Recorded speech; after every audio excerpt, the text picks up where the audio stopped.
Justin Mackey, Perseverance rover imaging scientist and deputy principal investigator of the Mastcam-Z instrument. So I want to also note that the helicopter team is actually also with us on video conference. They can't join us because of COVID restrictions, but I just wanted to take a minute and celebrate the first powered controlled flight on another planet. Yay!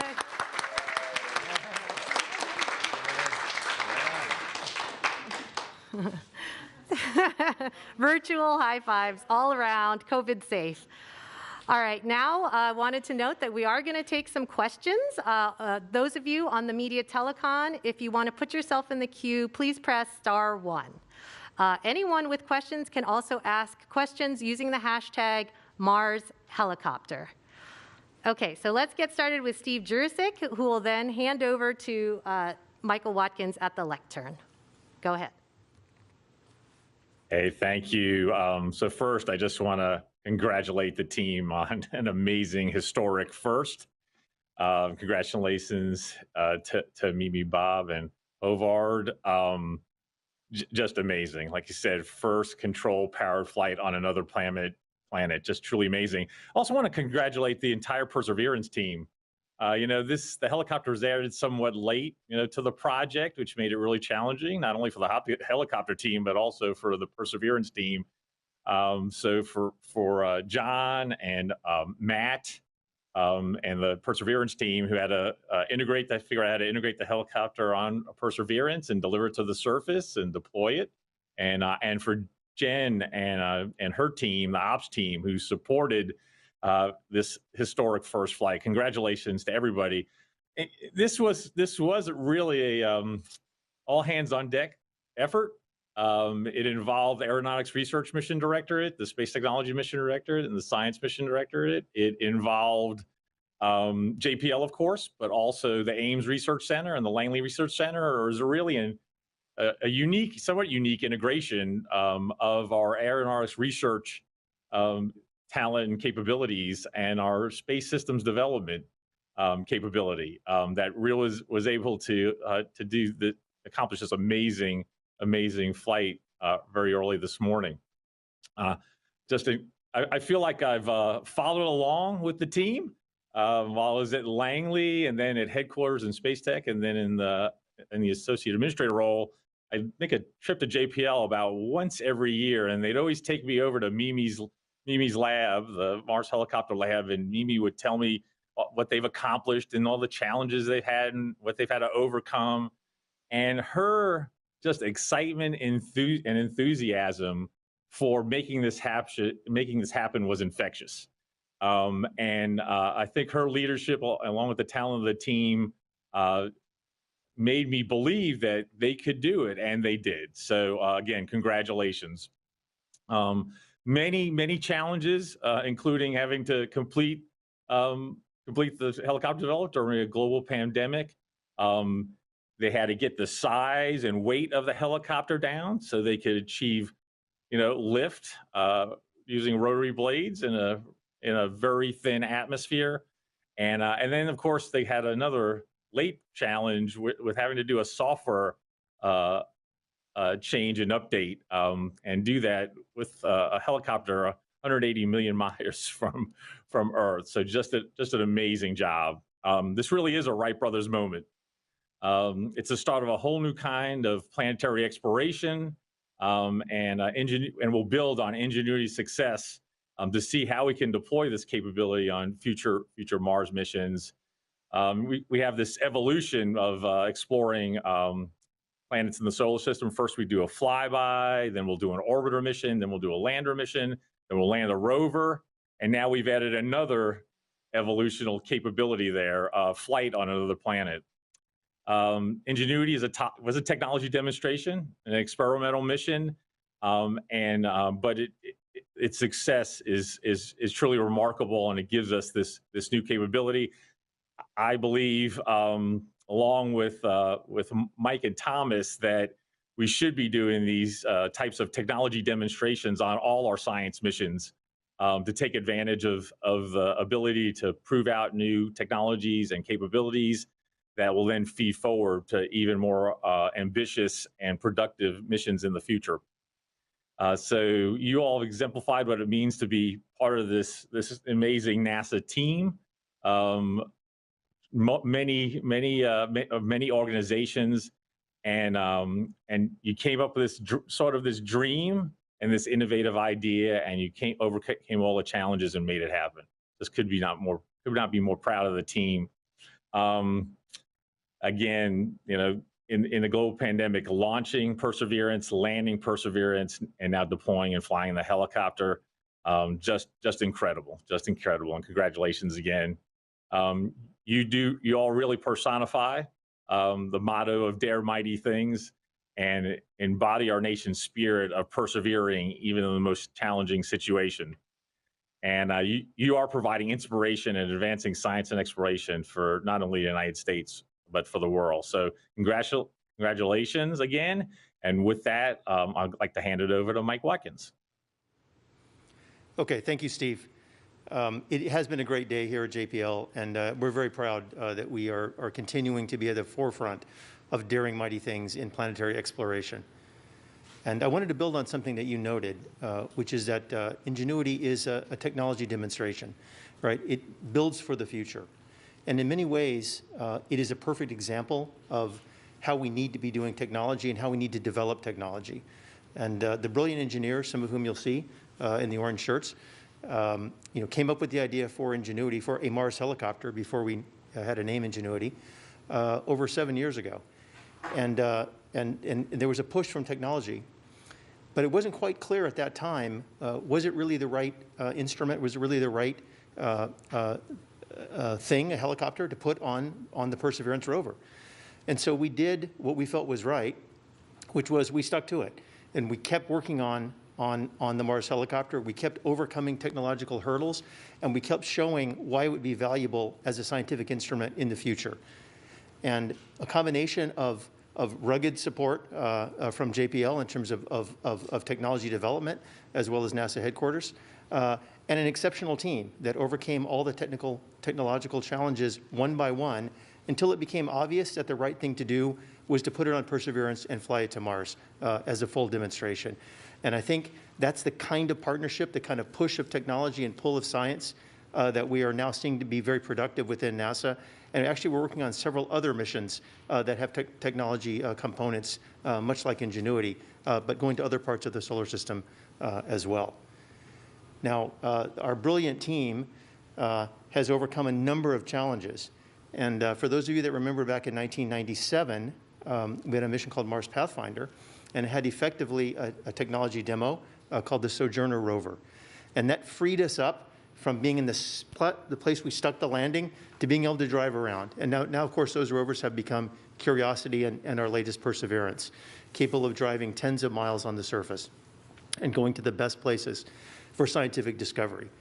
Well, what the Ingenuity team has done is given us the third dimension. They've freed us from the surface now forever in planetary exploration, so that we can now make a combination, of course, of driving on the surface and sampling the surface and doing reconnaissance and even scientific experimentation on inaccessible places for a rover. And I think this is exactly the way we build the future.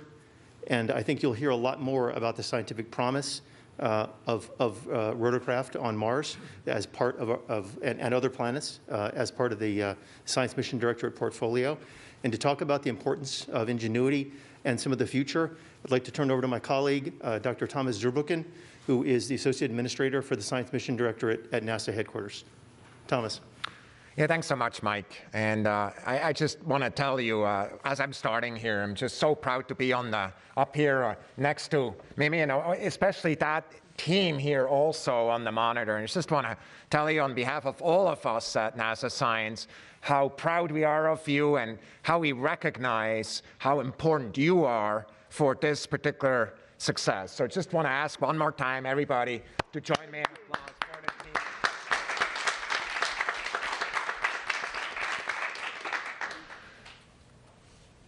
The story of this team is compelling. It's a story of a great, perhaps even a crazy idea initially. Many people, have a really hard time. It turns out we all have a hard time finding that right line between crazy and innovative. It turns out we're often wrong with that line. A crazy idea that was being developed, and this team put that idea into reality. The most important thing that takes, of course, is hope.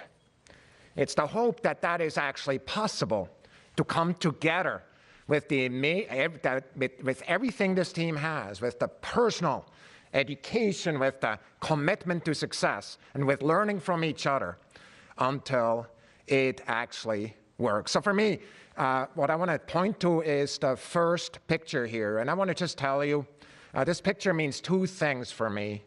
On the one hand, I recognize that this picture was taken from the Van Zyl overlook. And my friend Jacob is no longer with me. I see in this picture because I know that he was an important part of making this helicopter happen.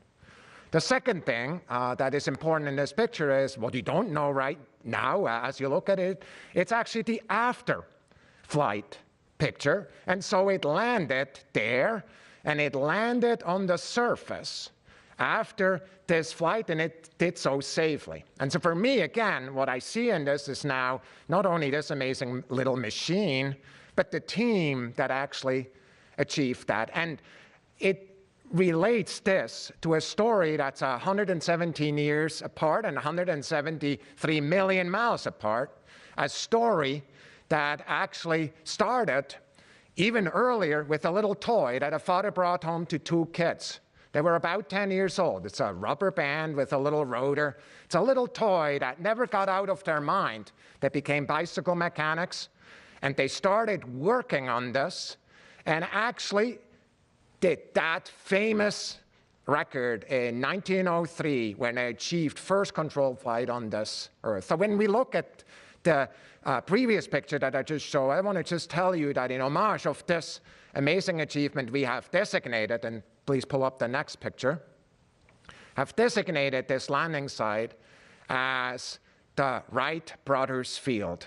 We are so excited to have these two stories, the story of Ingenuity and their team related to the Wright brothers. And I just want to tell you, as we go forward, actually, that connection has already been made, and we talk about it. I have here in front of me a little sample of the flyer, actually, the actual fabric that did that historic act in 1903.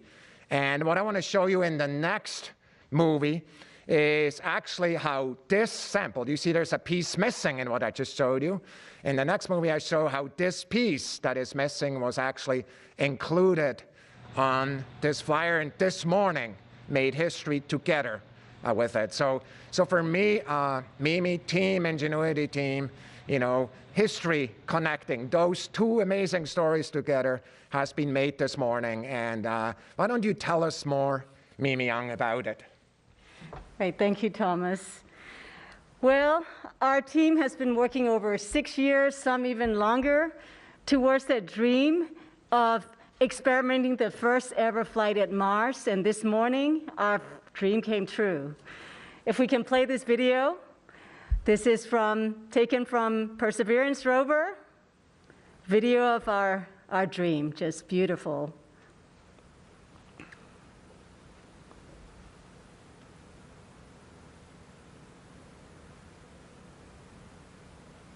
Taking off, goosebumps. It looks just the way we had tested in our test chamber, space simulator chamber here. Absolutely beautiful flight. I don't think I can ever stop watching it over and over again.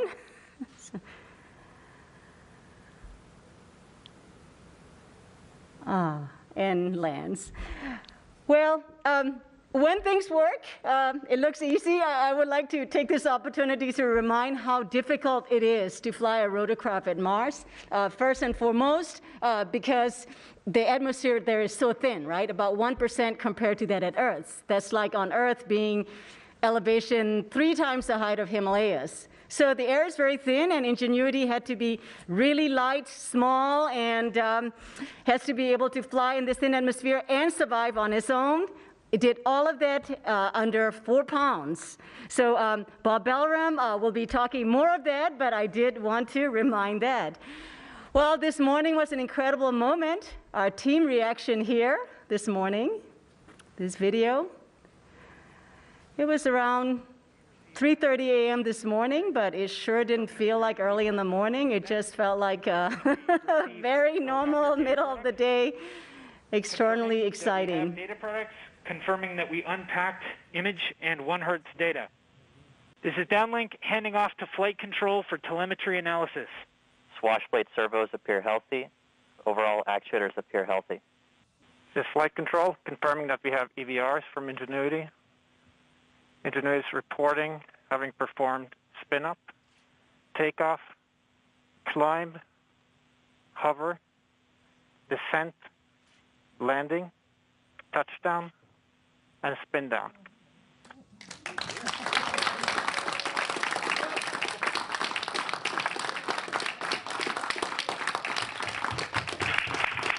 And altimeter data confirms that Ingenuity has performed its first flight, the first flight of a powered aircraft on another planet.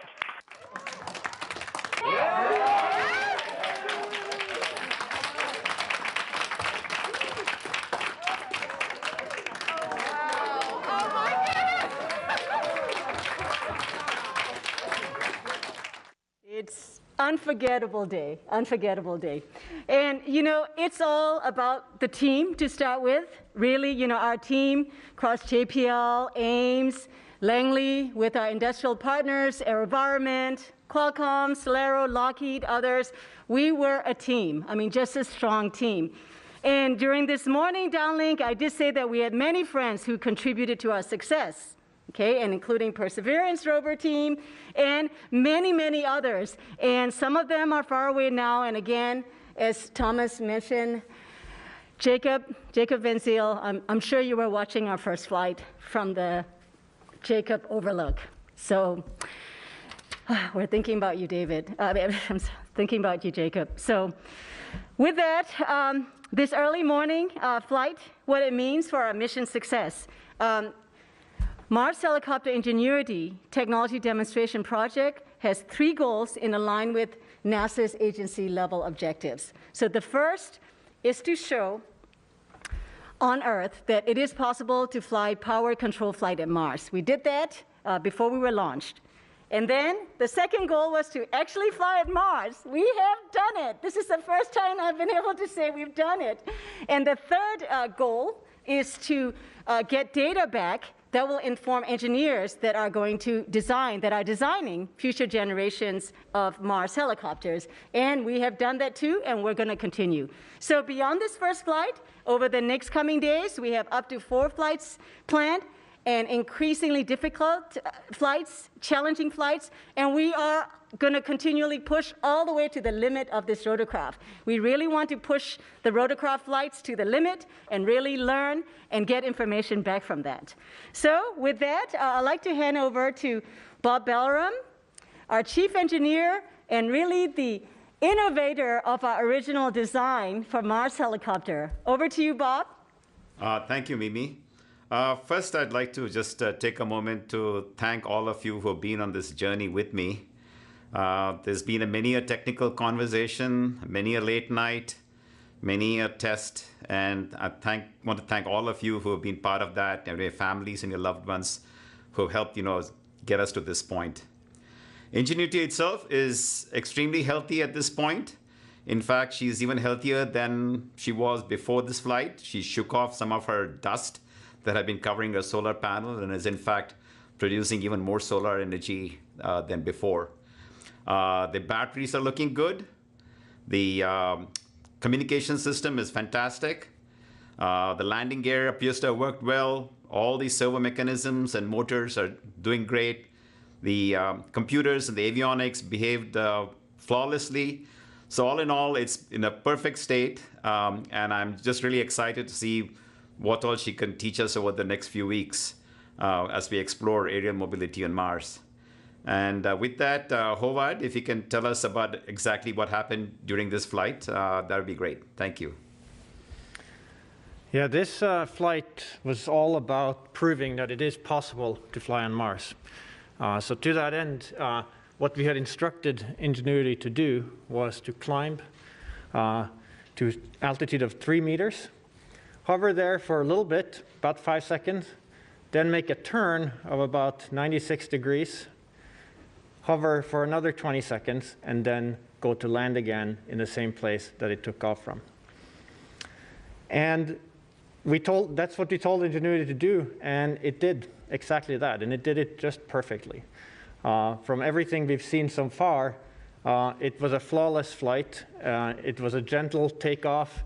At altitude, it gets pushed around a little bit by the winds, but it really just maintained station very well, and it stuck the landing right in the place where it was supposed to go.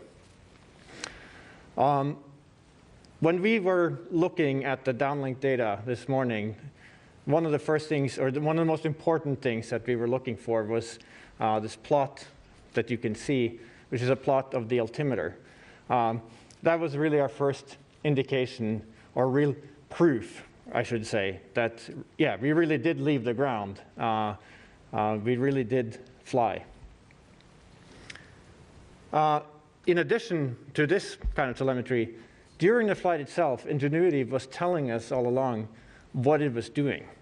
And so what we were able to do with that data is we could take that data and reconstruct the flight and create an animation out of it. So what we're going to see here is such a reconstruction where we've taken that engineering data and animated the flight accordingly. And what that allows us to do is it allows us to look at the flight in a different way, for example, from different angles up close, and see kind of the small motions of the vehicle. And what you will see here is that it's just really, really steady. Just a beautiful flight.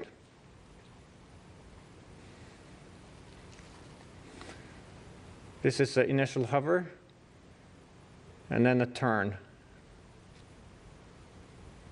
And then hover again for 20 more seconds.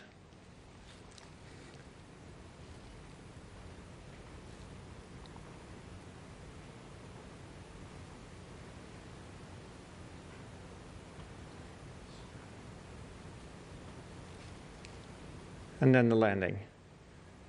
And just the tiniest little bounce that you can see there on the landing. And that is also completely expected. I think we have a video as well from the rover that we looked at before that we're going to see again. And this again, shows us the same thing, this time with real images from the vantage point of the rover. And it shows you, when you get up to altitude here, a little bit more clearly how it gets buffeted a little bit by the wind and how it very gently makes its way back and lands safely where it needs to be.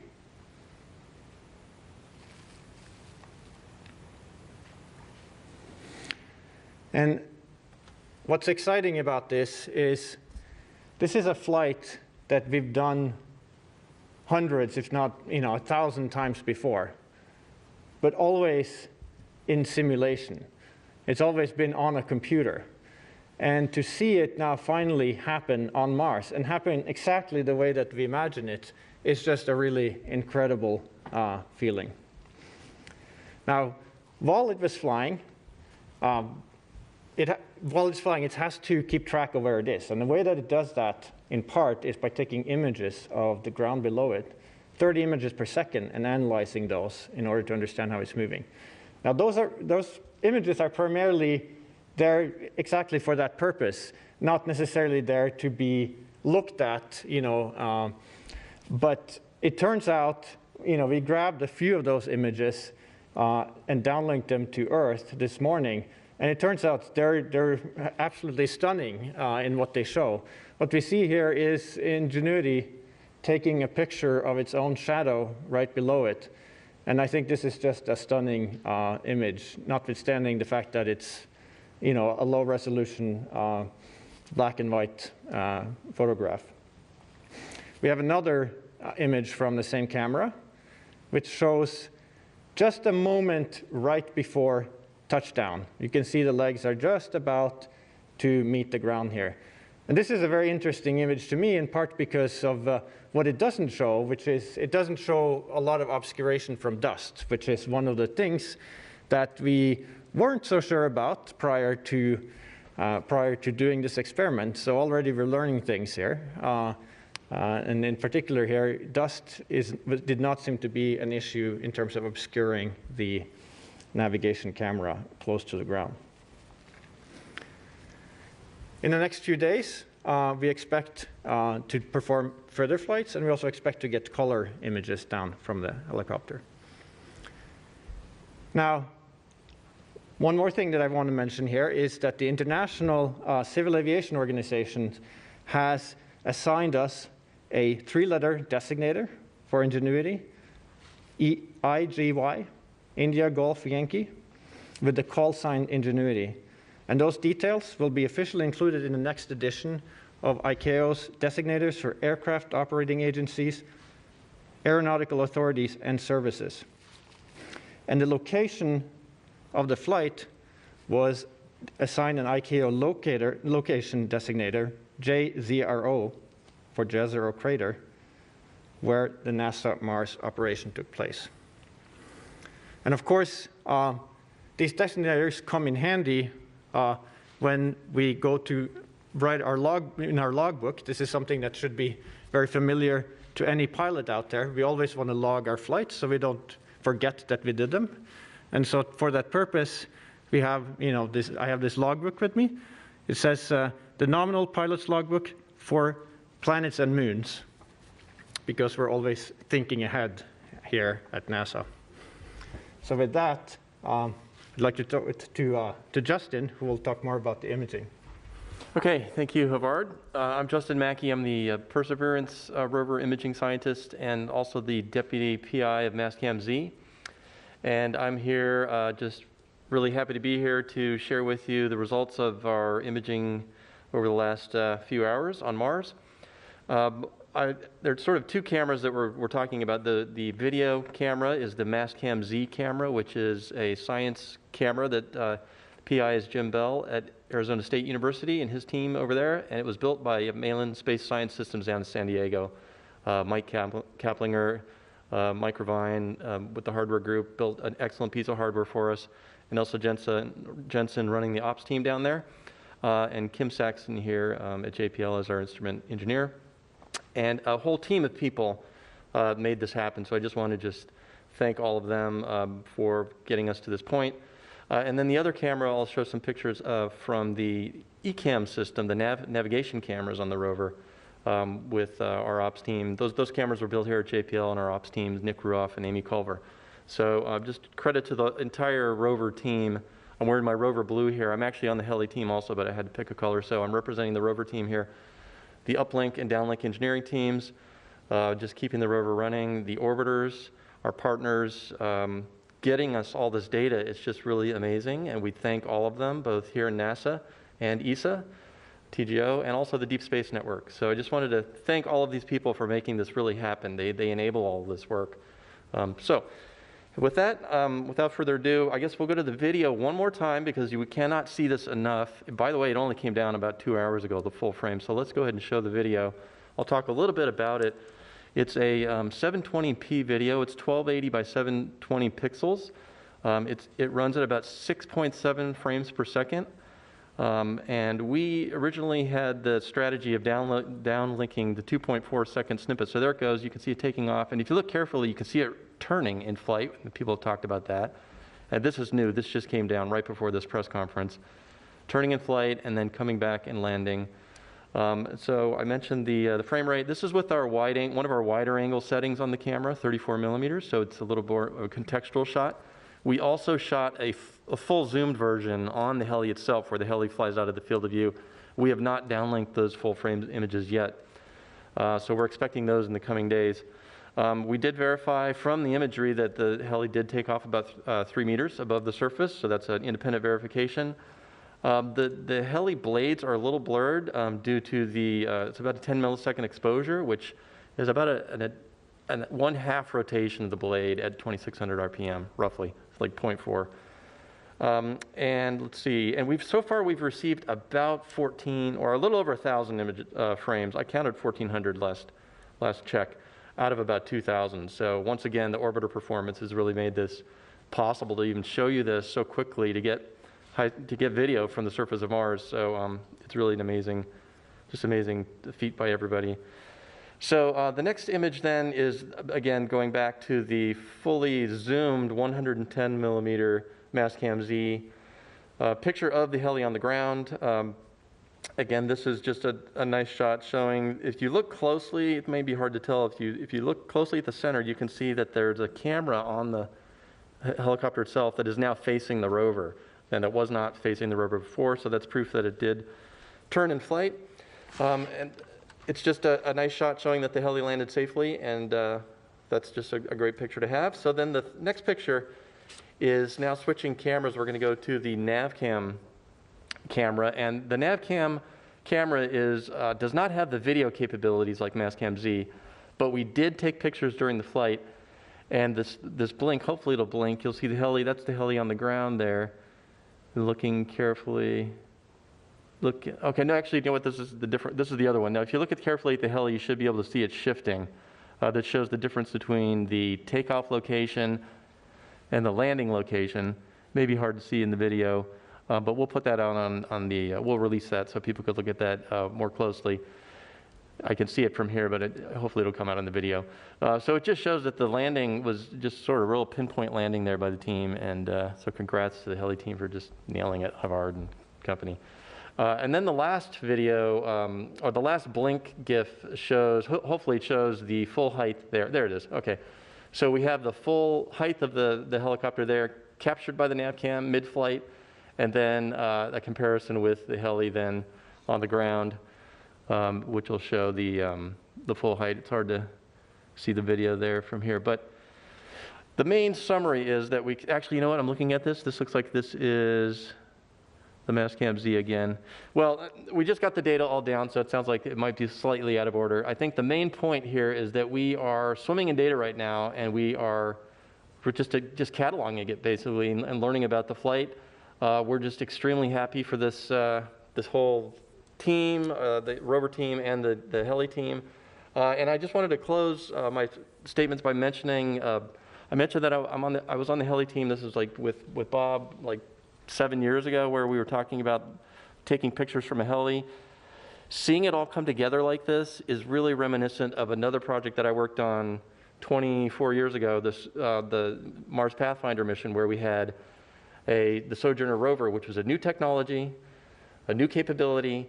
There were skeptics at the beginning, and then once something like this happens on Mars, the skeptics get converted, and it soon becomes a new way of doing things. And I really feel this project, this team has the same vibe that we had 24 years ago with Sojourner. Just going from a concept to demonstration like this is going to open up new avenues, new ways of exploring. So it's very exciting. We're very excited that this is all working so well, and just happy to get all this data back. All right, thanks, Justin, and thanks for rolling with it. As Justin says, the images are all coming down in a fire hose, and we will make the images available for you all online, so look for it on the website. So we're going to transition now into Q&A. So a reminder for our colleagues from the media, if you're on the telecon line, please press *1 to get into the queue. And for others who are using social media, you can use the hashtag #MarsHelicopter. Our first question on the media line comes from Marcia Dunn of the AP. Yes, hi, congratulations. I've got a couple questions for the chief pilot, I believe, Mr. Grip. What was the wind speed at Wright Brothers Field today for the flight? And when are you anticipating to attempt Flight 2? I know you had a schedule laid out in advance, but since you're a week down on the timeline, I wasn't sure if you were going to try to rush things along. Thank you. Yeah, so in terms of the winds, we did take additional data during the flight, and we expect to get some more information about what the actual winds were. at that time. What we can operate with is, at this point, is the forecast that we have based on prior data. And there is some uncertainty on that, but the most recent indications that I have is that it was on the order of somewhere between 2 to 6 meters per second of wind, and that's what we were dealing with. And that would seem, just eyeballing the behavior of the flights, that doesn't seem inconsistent with the behavior, although it's hard to say much more than that.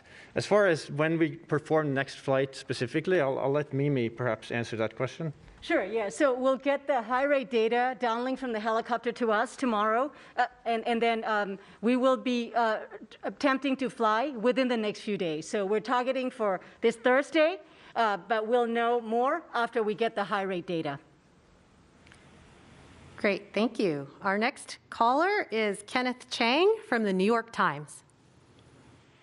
Hi, so I was wondering if you had better plans for the 4th and 5th flights. I guess when I talked to Mimi, Bob, and Hobart last year, you had mentioned aiming for 500 feet at 15 meters.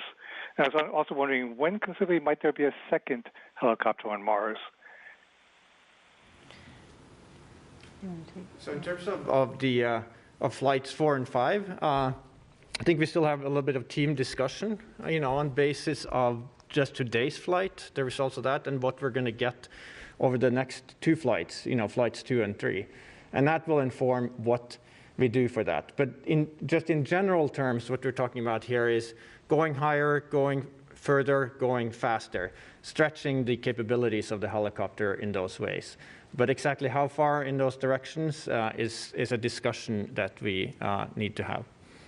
So regardless, I can add that we will be pushing the envelope. So as we succeed in certain lateral flights, we're going to go further, faster, definitely, especially towards the end of the experimental window, we will be pushing the envelope and really stretching and understanding how well, we can fly. So for the second helicopter question, I think I'll pass it to you, Thomas. Yeah, and of course, second, the answer is I don't know what the answer is. When are we going to fly? I mean, what I'm really interested in is, frankly, the science community's ideas about how to turn this into a science machine, from a tech demo into a science machine. And you see what the opportunities are to fly to Mars. You know that we have some things scheduled in 26, 28 with Mars sample return. But we do competitions on a regular basis for missions that go elsewhere. I mean, we're really interested now going forward, but there's nothing set right now into stone as to when the next helicopter will be going to Mars. Okay, great, thank you. Our next caller is Bill Harwood of CBS News. Are you there with us, Bill? I'm sorry, can you hear me now? Yes, there you are. Oh, sorry about that. This is a question for Mimi.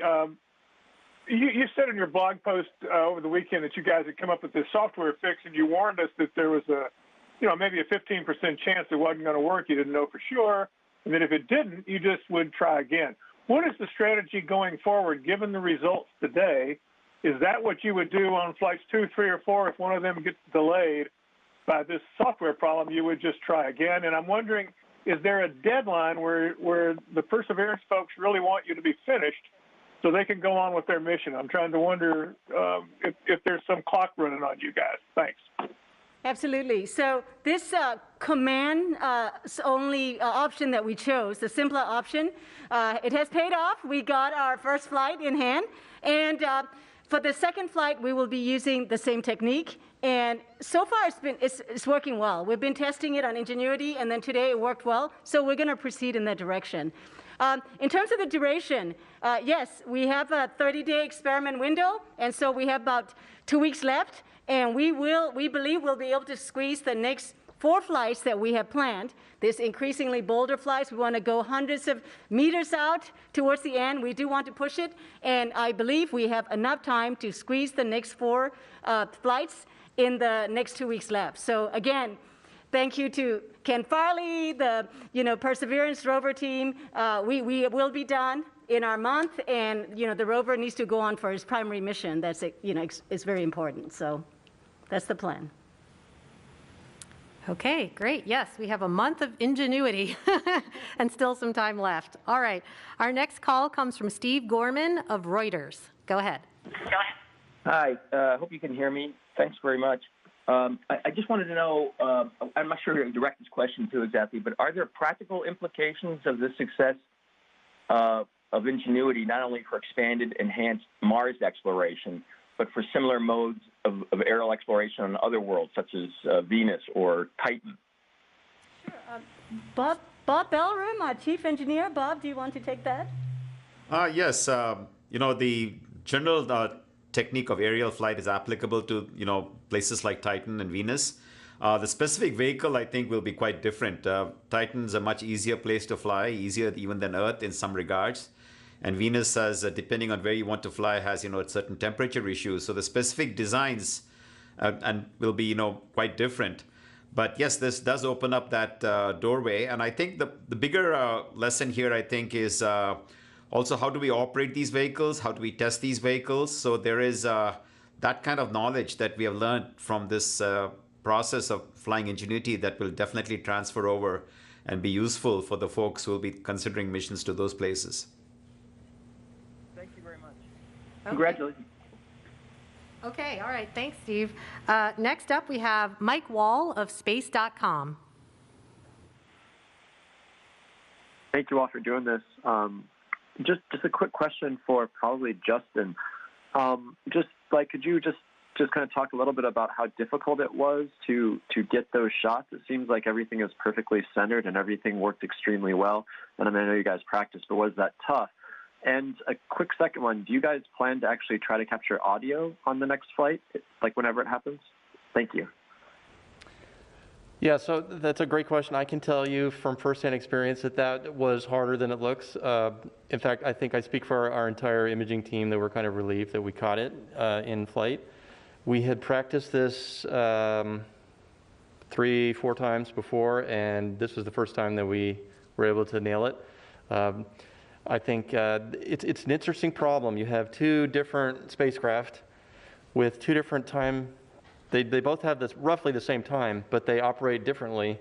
And so characterizing how the heli operates when we tell it to go compared to how the rover does its thing is actually tricky. And I mentioned before, we had to do this with the Sojourner rover too, two different robots with their own system.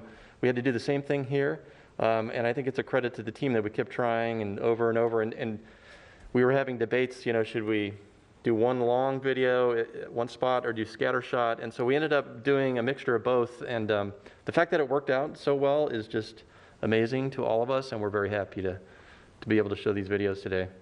So that's the long answer. But it was tricky. I'll just say that. And like I said, we're all breathing a sigh of relief. The second question was, what was the second question? What's that? Oh, the microphone, yes. We do have a microphone, and there is a plan to record the sound.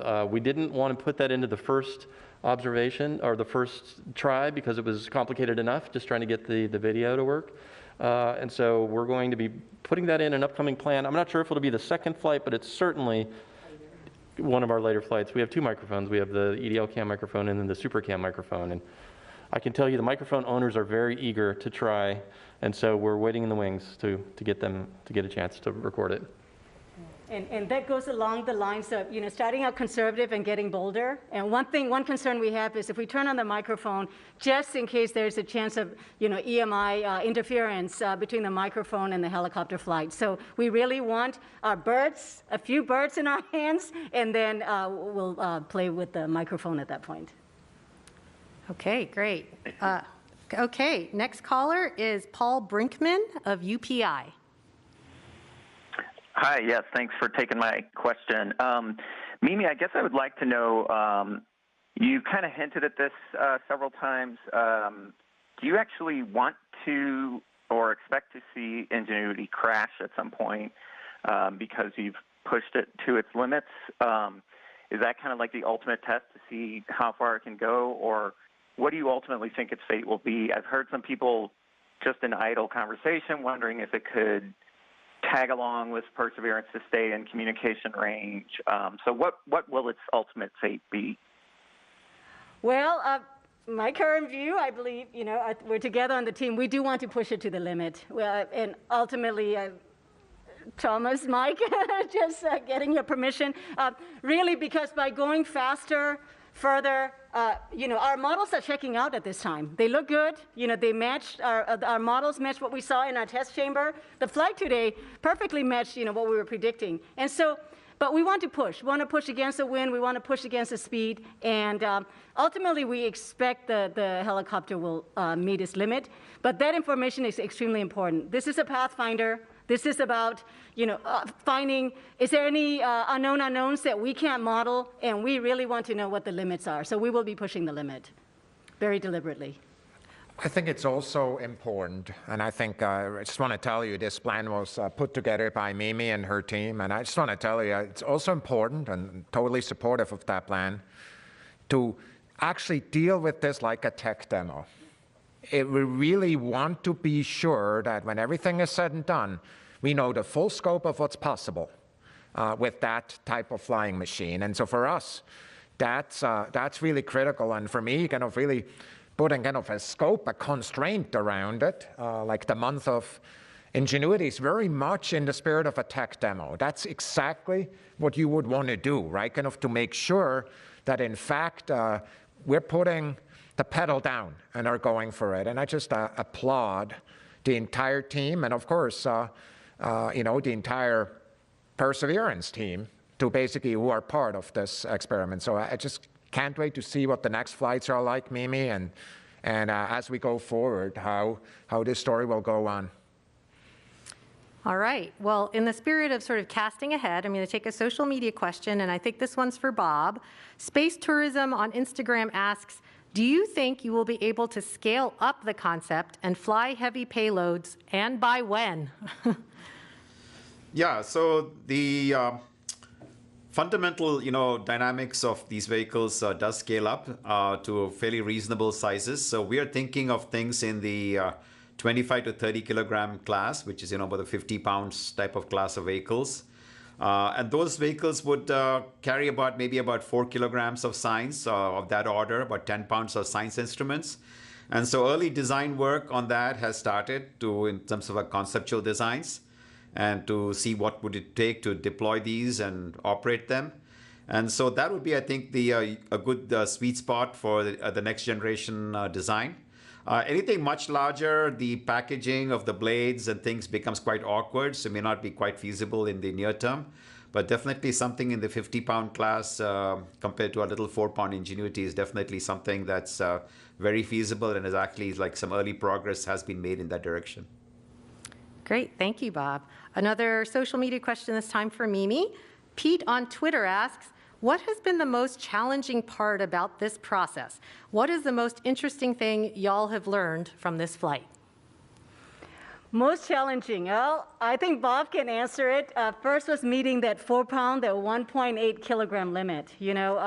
Theoretically, it was proven, it is possible to lift, build a helicopter. We knew early on from analysis. The real question is 1.8 kilogram. And Bob, as the chief engineer, managed those 1,800 grams. And I once saw him arguing with Eric Archer, who again, we have lost, sadly. Bob, do you remember? Was it over 2 grams or 3 grams? Eric wanted this telecom hardware that was 2 more grams or 3 more grams, and Bob just wouldn't give up. So anyway, it made a huge impression. So the biggest challenge was the mass to start with. Okay, yes, sounds like every gram counts. Okay. All right, we're going to go back to the media lines, and next up is Amina Khan of the LA Times. Hi, can you hear me? Yes. Hi, thanks so much for taking my question. I have a couple. We've touched upon this a little bit already in some of the questions, but I'm just sort of wondering, in your wildest imaginations, we talk about Sojourner being the trailblazer for all these other rovers, and all of the ones that followed have been so sophisticated. What is the most powerful and sophisticated type of flying planetary explorer you think we might have in the next year, in the coming years and decades, and what kinds of worlds might they explore? Could you sort of, wax imaginative and think about what the potential really is here in some specific but imagined ways? I'm not going to hold you to it. I won't come back in 10 years and say, hey, where's my flying rotorcraft on Neptune or whatever? But I'd just like to see, so where do you think this could go? Thomas, you want to take this one? So the first application of flying vehicles, of course, is track and fly at Titan, in which we have a very different vehicle. And Bob already mentioned it's kind of in many ways simpler because of the stronger atmosphere at Titan than the Earth even. I want to just point out one point I'm sure everybody is thinking about already, but knowing how to fly a vehicle like that may actually have applications on Earth too. I mean, it's that planet up there at these very high altitudes. There's interesting science that I'm sure our Earth science friends are thinking about also now, and whether they're here at JPL and elsewhere. I do believe that the primary application beyond that is really going to be at Mars. And frankly, what is in my mind, right, when I look at this, is the that much of the science, when there's a lot of papers written about, from the reconnaissance orbiter, Mars reconnaissance orbiter, is about areas where we cannot bring a rover there. Like, crater walls are really exciting with perhaps, some people say, water seeping out there or some kind of watery mix. Like, is that really the case? Well, to actually figure that out, frankly, you want to probably fly there. The final point I'm going to make is, right after the technology demonstration, it's usually a pretty bad place to figure out how big the boxes in which the solutions live. And I was not there, of course, at Sojourner. But, we are here from 97. We're here, and we have Perseverance rover, and is basically enabling sample return. And for me, did in fact the Sojourner people think about a sample return of one of the core applications of this kind of mobility? Perhaps they did, but the point is, that is where we're investing major effort and dollars, attention. And frankly, without mobility, I do not know how we could do this. And it's an absolutely critical science application. So the most important thing to learn about these things, it's very hard to predict the future. All right. Justin also wanted to add something. Yeah, I just wanted to say, 24 years from now, it'll be 2045, if I did my math right. We've been up since 2 in the morning. So I think that the people to answer that question are maybe people watching this press conference right now. The kids in school, the kids studying, working hard, learning about science and technology. I think the answer to that question is up to you. So those of you that are getting inspired by this, go into fields of science and technology and decide for yourself what does the future look like. I think that's what the group here did, and we just try to be an example to those watching to give you that opportunity to answer that question.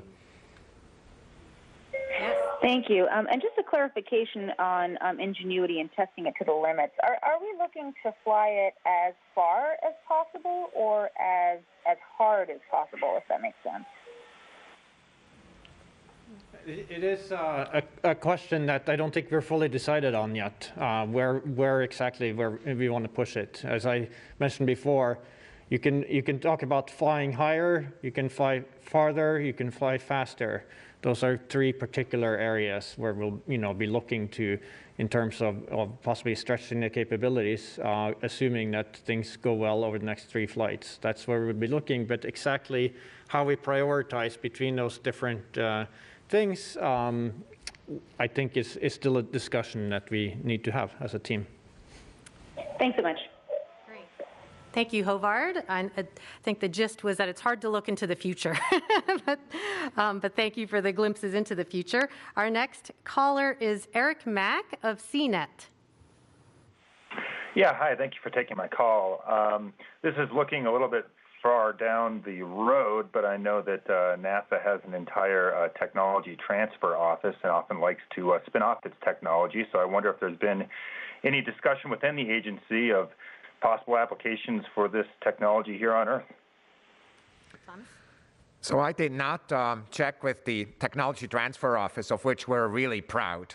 There's a number of technologies that we're transferred in many different applications. In fact, I met one of my friends told me that he started a whole business based on one of these technologies. I just only learned about this recently. I would not be surprised if a company somewhere basically says, this is amazing technology, I want to learn about it, or whether or not the work is in this particular, in the research arena, like where we're working, or in other arenas that one could imagine, right? I mean, like so much of this is in the area of dreams, right? I've been thinking, I can't get out of my mind the amazing movie footage this would be if we saw somebody going up Mount Everest and seeing a kind of a drone on the outside actually covering that from there. I mean, nobody has ever seen this, how would that look? I'm not aware of any negotiations right now, but I'm sure if there's interest, the team is ready to support it. Thank you. Great. Okay, next caller is Stephen Clark of Spaceflight Now. Go ahead. Thank you, and congratulations to everyone. Stephen Clark, Spaceflight Now. A couple of questions. One for Håvard. Do you happen to know the velocity, vertical velocity at takeoff and touchdown of the helicopter? And also, maybe Mimi Ong can refresh my memory on the flight plan details for flights 2 and 3, since you have those, I think, already planned out. And just refresh my memory on the altitude and distance planned on those. Thanks. So I think the question was about the philosophy for takeoff and landing for Ingenuity. And so to take off first, the way that we take off is we boost off the ground with the fixed, what we call collective setting, that basically provides a thrust that's well above what the aircraft needs to hover. So it sort of boosts off the ground with limited control in that very initial, split second. And then once it separates from the ground, gains just a few centimeters of altitude, then we take full control of the vehicle and guide it up to the altitude that it's going. And that is because we don't want to be fighting against the ground with the legs on the ground. We don't want to be fighting with it by applying full control at that point. We want to separate cleanly, get out of ground effect, and then continue controlling. On landing, our philosophy here is to basically fly towards the ground at a constant speed. In fact, Ingenuity is commanded to fly through the ground and then just stop doing that when it detects that it's not able to do it anymore, because that means it's met the ground. So it uses the onboard inertial measurement units in order to detect that it's stopped making progress downwards, and then it instantly lowers the collective to stop producing thrust and settles on the ground. And then on the flights 2 and 3, the second flight is to take off like today, except higher to 3 meters height instead to 5 meters height instead of the 3 meters height that we went up to. So we'll go up to 5 meters height and then fly laterally for about 2 meters. Come back the 2 meters and land from where the exact spot that the vehicle took off on. And then following that, flight 3 would be again to go up to 5 meters and then fly laterally 50 meters out and then come back 50 meters and come back. Any other description you want to add to those flights, Håvard? Yeah, no, that about captures it. So it's sort of taking things stepwise. Again, the next flight we will be testing higher altitude, so that will be one aspect of it, and then the ability to track to different waypoints that aren't co-located like we have here. And then for that third flight, we would be translating further, and at that point also faster. Normally 2 meters per second is the forward velocity that we'll be using for that third flight. Okay, thank you. We're going to go to another media question from Joey Roulette of The Verge. Hey, thank you for taking my question. This one's for Thomas, and it kind of echoes some of the other questions already asked, but from a broader perspective, how much more confidence does this flight give you for sending more helicopters to Mars or other planets? And for Mimi or Håvard, what exactly does pushing Ingenuity to its limits mean? And how high, I guess, could it go based on the data that you guys are seeing now? And is there anything that you guys are seeing in this data that kind of tells you what those limits might be? Thanks. Hey, Joe, we really appreciate the question. Look, I mean, I think of exploration, kind of there's a box somewhere in my mind in which kind of all the things we know how to do are in that box. And kind of every mission that we're flying is a combination of the things we've already proven. Well, since this morning, there's an entirely new tool in that box. And it should be combined with the other things that are there. And I'm very confident that great ideas will emerge with that technology proven here for new missions. I would be very disappointed in the science community and the technology community if they didn't come up with something utterly amazing because of the new dimension that was added by this technology to explore. So for me, I'm confident we'll see a lot of this as we go forward. What it is exactly, I can't tell you today. Yeah, so again, in terms of how far we challenge it and what direction is still a little bit of a discussion, but what I can say a little bit about is, what are the things that we are challenging, if we go, say, faster with the helicopter. One of the things is airspeed. The aircraft is, tested up to a certain airspeed. And so by going faster, we would be challenging those limits. And that challenges the aircraft in terms of its stability margin, its ability to handle those larger airspeeds. Another aspect that we're challenging in that regard is the navigation system, because as I mentioned before, we navigate by taking images of the ground below. And as we're traveling faster over the ground, those images, the features in those images disappear from view faster. And so that's another limiting factor, if you will, that we're pushing up against as we start to go faster with the helicopter. In terms of altitude, a main limiting factor there is our altimeter, which is actually a laser rangefinder that measures the distance to the ground. And so we're limited by how high we can fly before that stops working properly. And so nominally there, we're looking at probably somewhere, at 10 meters or a little bit more, but not much more than that before we would start to run into limits with the laser rangefinder. Well, to put a number on the distance, Hovat, I'd love to push it to 600, 700 meters. So just putting it on the record. Okay. So anyway, yeah. This is the further team discussion we're going to have. I'm being more cautious here, but yeah, I'll take that discussion. Okay. All right. Thanks for that. Next caller is Guy Norris of Aviation Week. Yes, thanks for taking my call and congratulations on an amazing achievement.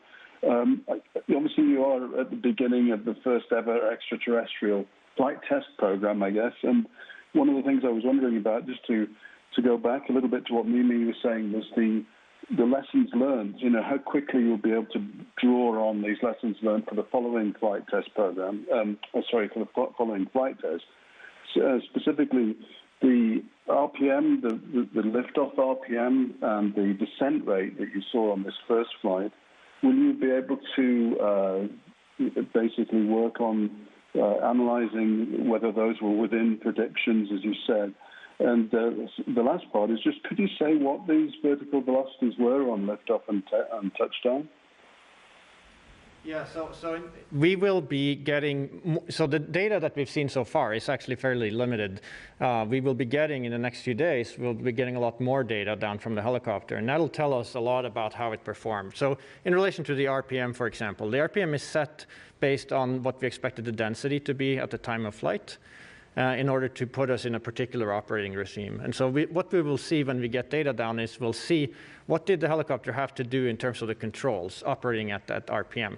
Were we operating at the set point that we thought we would be, or were we off from that? And that'll tell us, among other things, something, it'll at least tell us to what extent was the RPM appropriate for the density that we were at.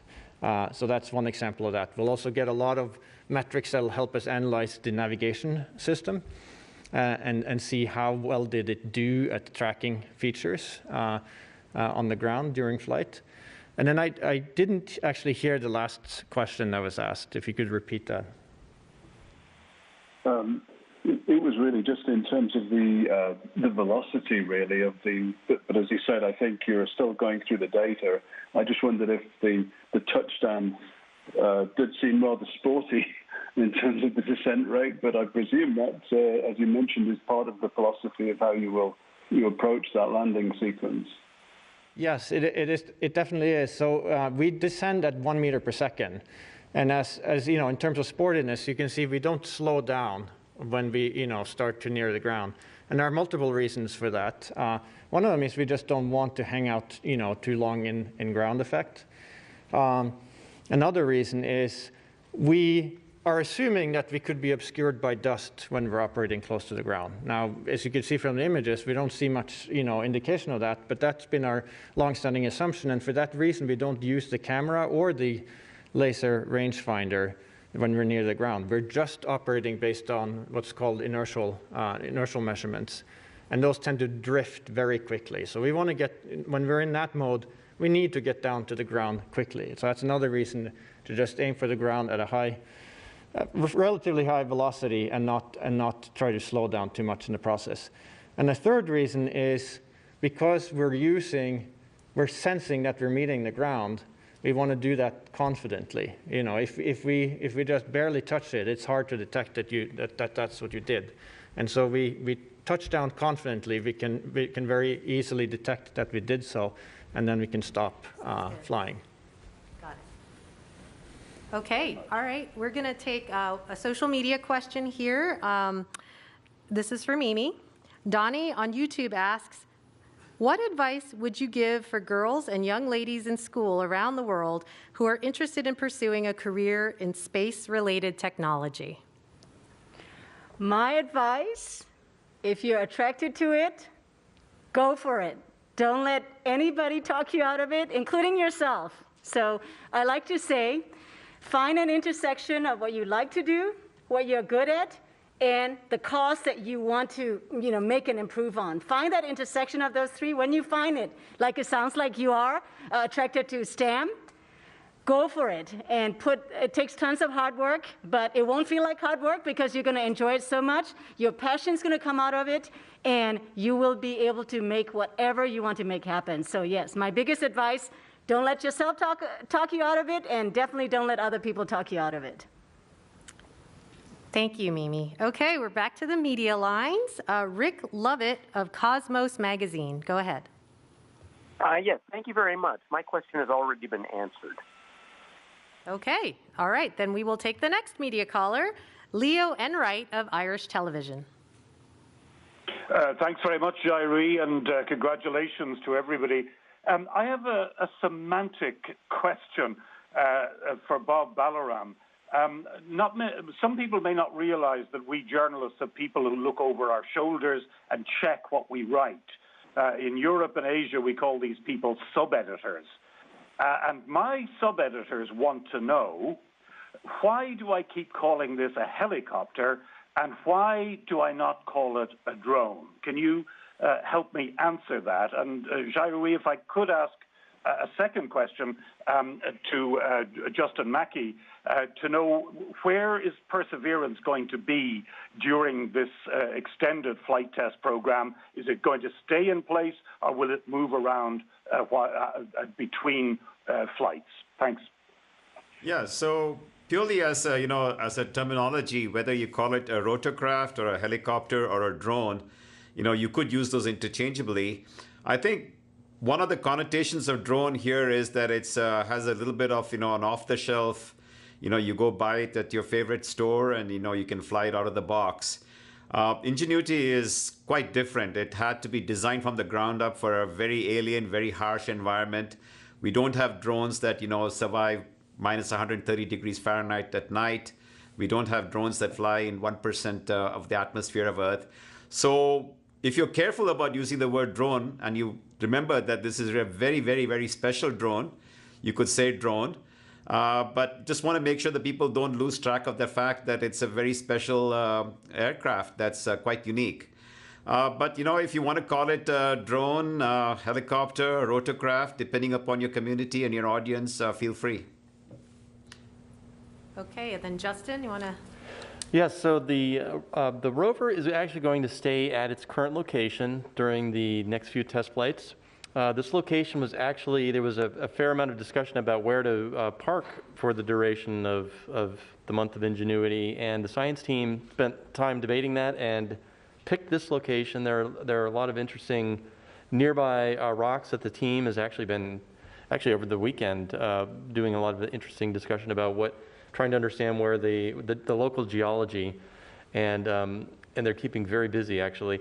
I will also mention too that this is giving the team a chance to just look at all the data. We've been using Mastcam Z and the SuperCam RMI remote microscopic imager to take really detailed pictures of the delta remnants, and there's been a lot of discussion about which way should we head into the delta. Should we go one way or the other way? And so this is giving the team a chance to get caught up on all of that too. So we're going to be parked right where we are. We like this location, and I don't know if any of us mentioned the heli is about 70 meters away from where we are right now, 69 to 70 meters. So we like that vantage point. As you can see, we get a good view of the heli, so we're happy with the current location. Okay, we're going to take another media question. This one is Rose Ann Aragon from KPRC TV. Thank you so much for taking my question, and congratulations. This is sort of whoever would like to answer this. I understand that you have done hundreds of simulations of this. I'm interested to know, is there something that you have learned that's significant that was not in line with what you had predicted with the simulations, other than the dust and the cameras, of course?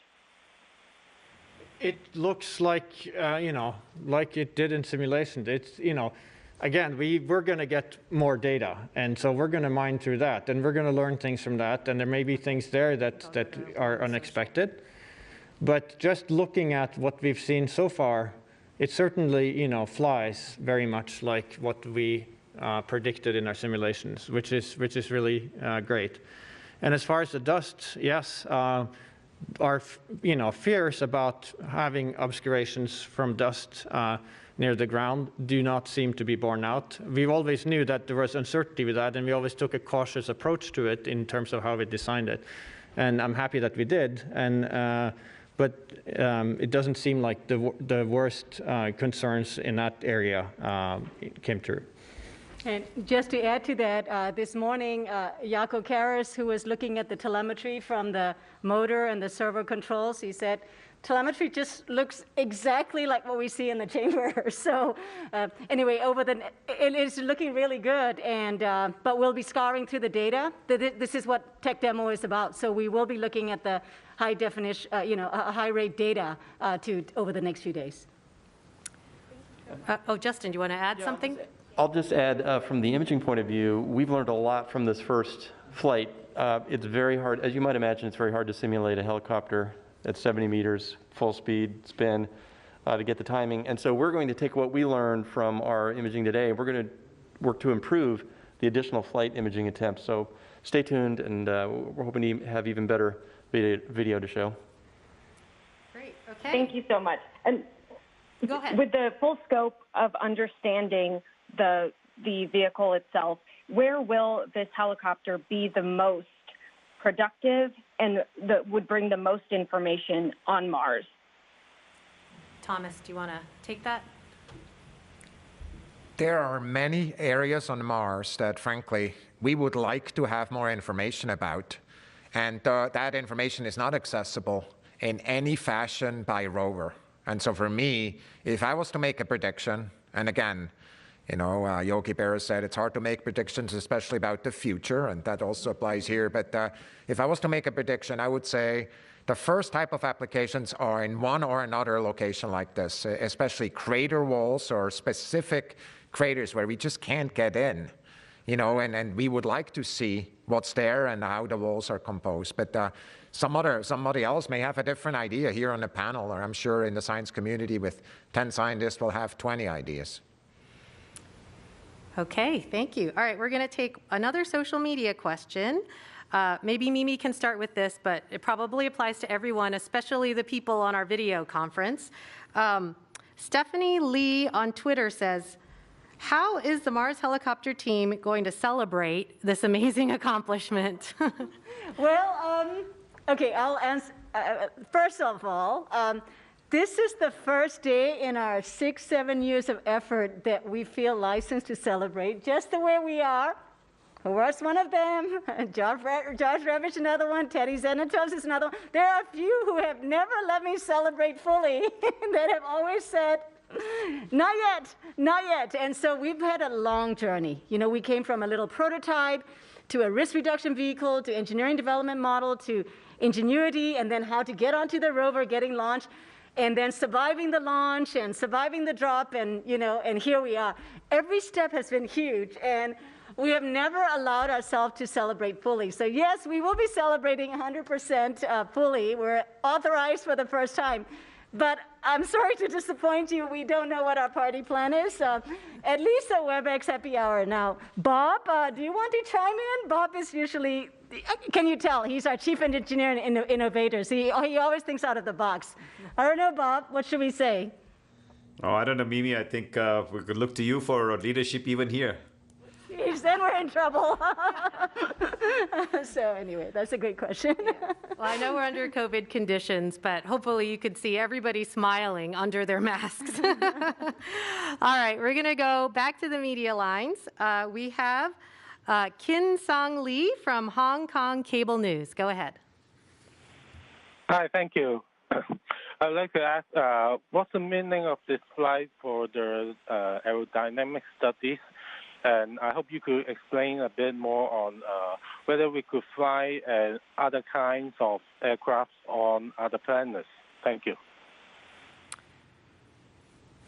Hovarth? Yeah, so it's very significant in terms of validating, you know, the aerodynamic modeling that we've done in this project. So, you know, I say, you know, it looks like what we've simulated. And that's great because it validates, you know, the work that we've done. It means, you know, we got it right. And that is a huge, huge thing in this case. And we'll of course learn more as we get additional data and do additional flights for that.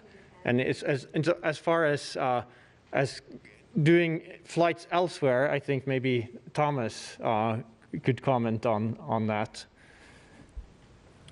So I think there are a number of flights we would like to do on Mars, right? And then we need to figure out what the right places are to go and the right applications for that. And my hope is that science communities around the world are starting to focus on this.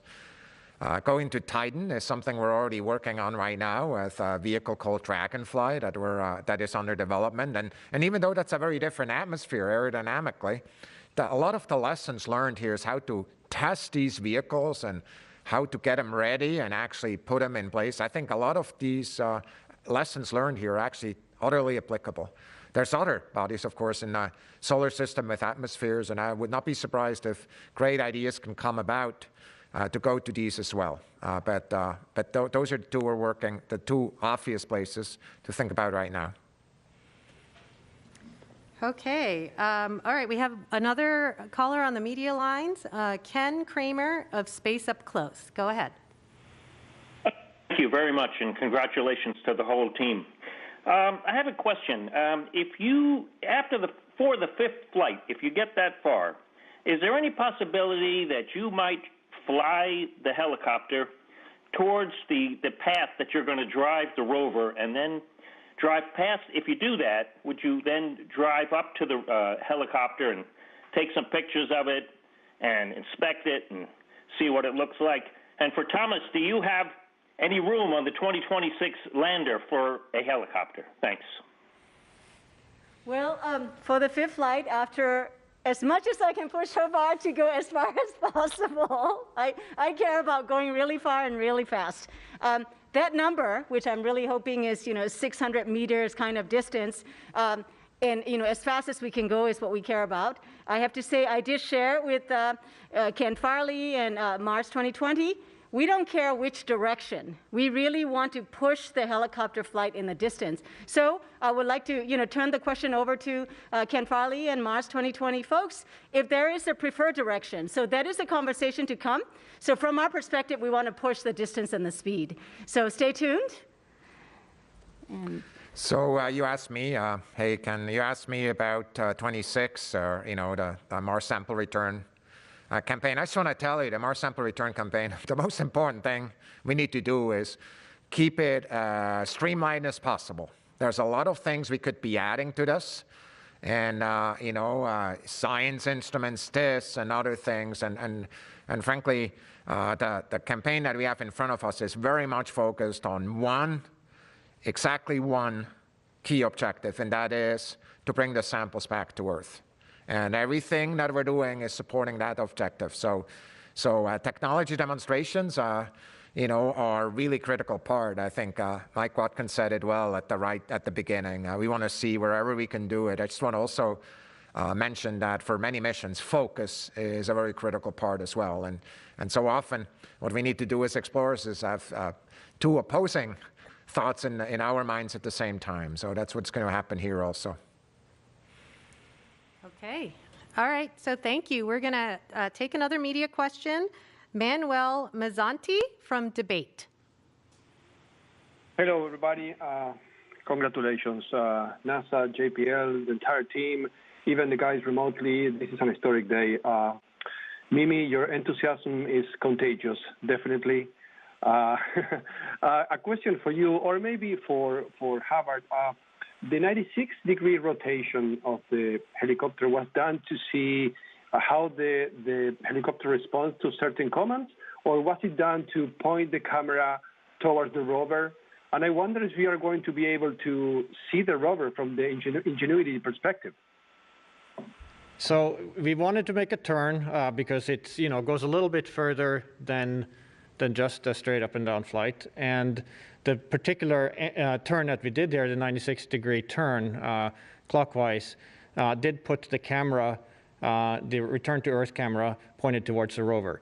We did not take a picture with that camera during this flight, but it does set us up for potentially doing that for the next flight. As far as whether we will see the rover or not, it depends a little bit on exactly the state that the helicopter is in when the picture is snapped, because the camera is angled downwards at an angle where it doesn't see all the way to the horizon in level flight. And so you have to get a little bit lucky to catch the rover in that image. So we don't have any guarantees that we will actually have that. Thank you. Go ahead, Justin. I'll just add one thing to that, because people do ask that question about imaging the rover with the camera. The original intent or plan was to have the camera rotated in portrait mode, so that the long end of the field of view would look up just above the horizon, and we would take the picture of the rover. But late during development, and Bob can even talk about it a little more, there was an issue with the configuration, and it had to be changed and mounted in landscape mode. So that's the story of why it is tricky to get that picture of the rover itself. Okay, great. Thank you. And thanks to everyone for all of their questions. If you're a member of the media and you still have more questions, you can contact JPL's Digital News and Media Office. We will help you get interviews or everything you need. And if you're on social media, we'll continue to answer questions with the hashtag MarsHelicopter online. So thank you, everyone, for this. And for more on Ingenuity, you can visit go.nasa.gov/Ingenuity. We'll put the latest updates there. And if you want to learn more about the Perseverance rover, visit mars.nasa.gov/Perseverance. There's a link in there to the raw images. And so if you too want to drink from the fire hose, we have a place for you to go. All right, and if you're on social media, you can join our conversation at NASA JPL. Again, you can use the hashtag MarsHelicopter. Thank you for watching, and go Ingenuity.